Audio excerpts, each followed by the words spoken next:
The ship drifted through the quiet stretch of space, known as the Mist Line, where human explorers rarely traveled, and where alien empires whispered old tales of strange lights and lost travelers. Inside a small survey craft, a young technician, named Aaron, checked the blinking panels while trying to steady his heartbeat, because the radio had captured a faint distress signal that did not match any human pattern. Aaron was not a soldier or a trained diplomat, and he had joined the exploration program, mostly to see distant stars, but today he found himself gliding toward the unknown. He sent a message to the command hub, but the signal faded into static, so he trusted his own judgment and followed the drifting beacon until it led him toward shattered alien vessel turning slowly in the pale starlight. The wreck looked ancient, yet recently wounded, as if it had endured a silent storm. Aaron guided his craft to a slow stop and moved carefully through the docking passage with his suit light, reflecting off smooth silver walls marked by unfamiliar symbols. There was no sound except a thin vibration, like a sigh carried through the metal.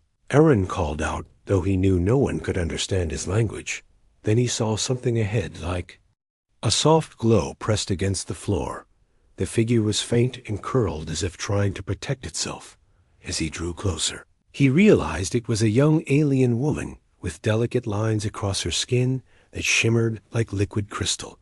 She seemed barely conscious, and her breath came in slow, uncertain waves. Aaron knelt near her, unsure if touching her would harm her or him, but instinct moved him faster than thought, and he placed his hand gently on her shoulder to see if she could respond. The moment his skin brushed the glowing surface, the entire chamber pulsed with light. The ship trembled as though waking from a dream. Aaron pulled back in fear, but the glow around the alien woman strengthened, and her eyes opened just slightly, as if his touch had triggered something deep within her. Her gaze seemed to look past him into another world, before settling on his face with a quiet recognition. He could not explain. Aaron stayed still, letting her breathe, letting the light settle. The alien woman raised her hand weakly and touched his wrist, her fingers warm, though her body seemed fragile. Voice echoed inside the chamber, not through spoken words, but through a gentle hum that filled the air. The symbols across the walls shifted and brightened, and for a moment Aaron felt as if the ship itself acknowledged him. He could not understand the sound, yet he felt its meaning like a soft thank you. He lifted the alien woman carefully and carried her back to his craft, hoping to bring her somewhere safe. As he placed her inside a secured chamber, the glow around her stabilized, and she slipped into a resting state. Aaron guided his craft toward the nearest diplomatic station, where humans sometimes met, representatives of distant civilizations. He had no idea what would happen next. When he arrived, he was greeted by a group of towering alien guards, whose armor reflected the station lights like ripples on water. They were members of the Lathari Dominion, a group known for their calm nature, but guarded traditions. When they saw the fragile form lying inside his craft, their posture changed instantly. The guards contacted their leaders, and within minutes, a tall figure arrived, dressed in flowing white layers with markings that mirrored those Aaron had seen on the princess. His presence carried a gentle authority. This was the ruler of the Lathari and the father of the princess. Aaron stepped aside, trying not to breathe too loudly. The ruler approached the chamber and placed his hand upon the surface. The glow around the princess shifted, as if responding not only to him, but also to the memory of Aaron's touch. The ruler turned toward Aaron, his eyes deep with surprise. Though his voice carried calm respect, he motioned for Aaron to follow. They brought the princess to a healing hall, filled with gentle lights that curved across the ceiling like petals. The royal healers worked with serene focus, surrounding the princess with waves of energy that pulsed like soothing music. Yet something seemed missing. The glow around her weakened until she reached out with a faint gesture pointing toward Aaron. The healers paused. The ruler looked at Aaron again. There was confusion in their eyes, but also a quiet hope, one of the healers, guided Aaron forward and asked him with a gesture to place his hand near the princess. Aaron hesitated, then extended his hand.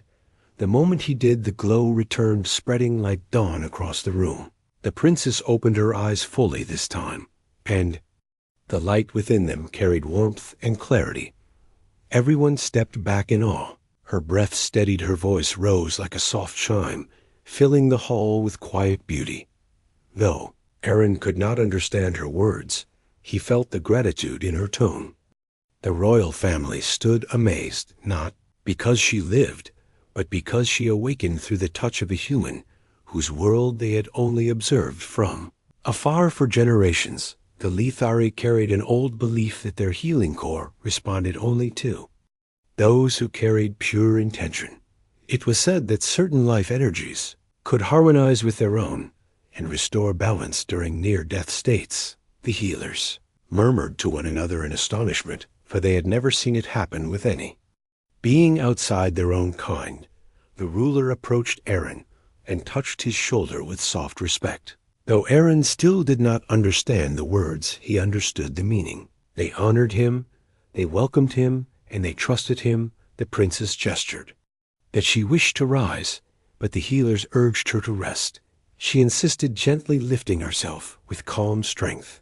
She looked at Aaron for a long moment, as if memorizing his face. Then she spoke again, her voice like the quiet ringing of distant bells.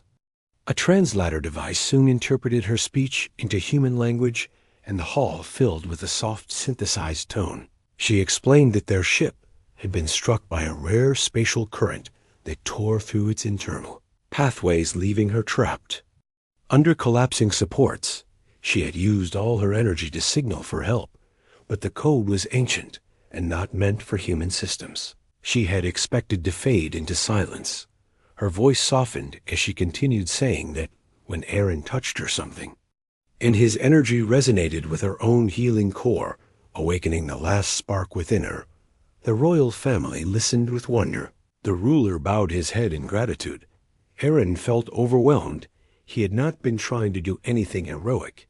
He had only acted on simple human instinct.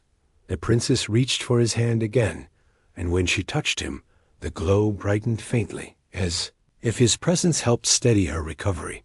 The healers noted each reaction with respectful curiosity in the days that followed. The Lethari welcomed Aaron into their palace, a place built like a living garden, where the walls shifted softly to reflect the moods of the inhabitants. Aaron walked through halls filled with peaceful light and observed how seamlessly their technology blended with nature. The princess often met with him in the healing garden, where luminous petals floated above pools of gentle mist. She asked questions about Earth, about human stories, about the way humans found hope in small things. Aaron shared memories of his quiet town of the river, near his home, of evenings spent watching the sky with friends. Each story fascinated her, because the Lethari valued harmony, but rarely explored the emotional depth that humans carried. She found strength in those tales. The glow around her grew stronger each day. The ruler watched these meetings with silent approval. He realized that Aaron's presence played a vital part in her recovery, not because of any medical knowledge, but because of the sincerity that shaped his every action. After several cycles, the royal family held a formal gathering to honor Aaron. The hall glimmered with flowing lanterns and soft music that echoed like crystal wind. The princess stood beside Aaron, dressed in shimmering light patterns that moved gently across her form.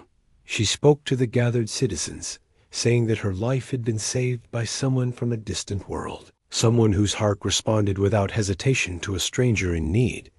She declared that this moment marked a new bond between their people, a bridge formed not by treaties, but by compassion. Aaron felt humbled.